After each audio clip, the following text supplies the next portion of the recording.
आज आपण पालकची भाजी बनवणार आहोत. ती भाजी एकदम पौष्टिक असते. अशा पद्धतीने केल्यास खूप छान आणि चवीची लागते. त्यासाठी घेतले आहे पालक. पालक स्वच्छ धुवून चिरून घ्यायचा आहे.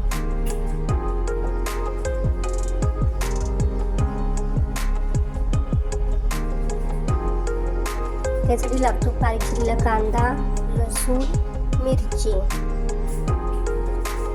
कढईमध्ये तेल टाकलं, त्याच्यामध्ये कांदा भाजून घेतला छान, लसूण टाकलेला आहे आणि मिरची. भाजी टाकून छान परतून घ्यायचं. नंतर चवीनुसार मीठ टाकायचं.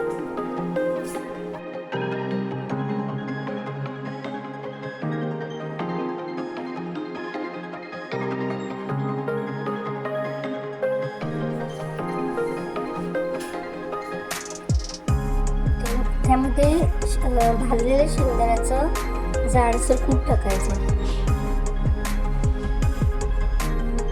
अशा पद्धतीने केलेली भाजी मुलांना डब्यात द्यायला, भाकरीसोबत खायला खूप छान लागते.